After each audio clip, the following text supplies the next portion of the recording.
Hey everyone, welcome to a new video. Today, I'm going to be unboxing and giving you my first impressions of the new iPad Air.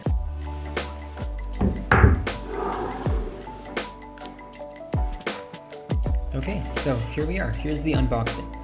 I know you guys like the sound of this, so I'm going to shut up.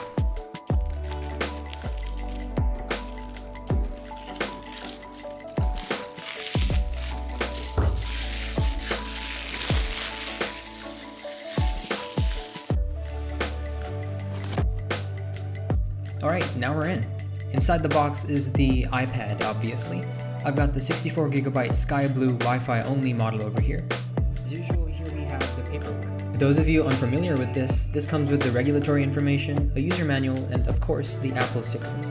So let's set that aside and surprise! There is a 20-watt charger in the box this time.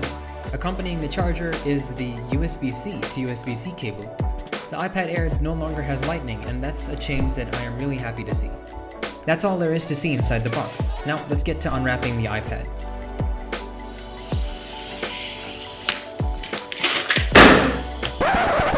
Alright, that was a fail. My setup kind of broke after that, but that's all that you had to see in the unboxing anyway. Now let me give you my first impressions. My first impressions are, damn, this thing is really good.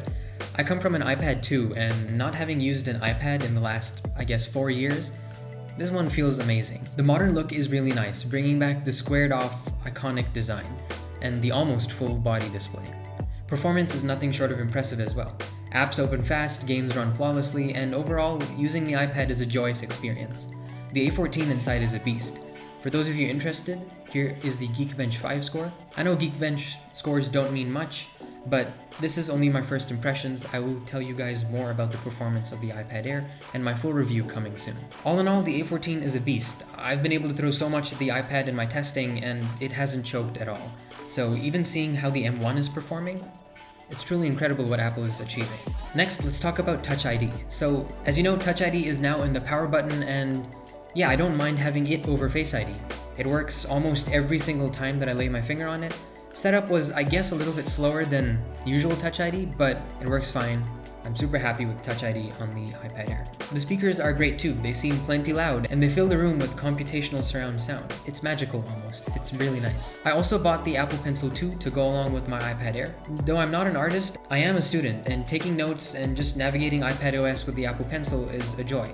I also use it to edit photos, and that's been a great experience as well. The USB-C port on the bottom has by far been one of the best changes to the new iPad Air. I take a lot of photos and videos, and being able to plug in my external SSD or even my camera to the iPad is a big plus, so that's awesome. But yeah, that's about it for my first impressions. Like I said, this thing is really good, and for the price, it offers so much more, and it makes me kind of glad that I had to return my iPad Pro. Thank you all so much for watching. Hit that like button, subscribe, and hit that bell icon so you don't miss any future uploads, especially that incoming iPad Air review.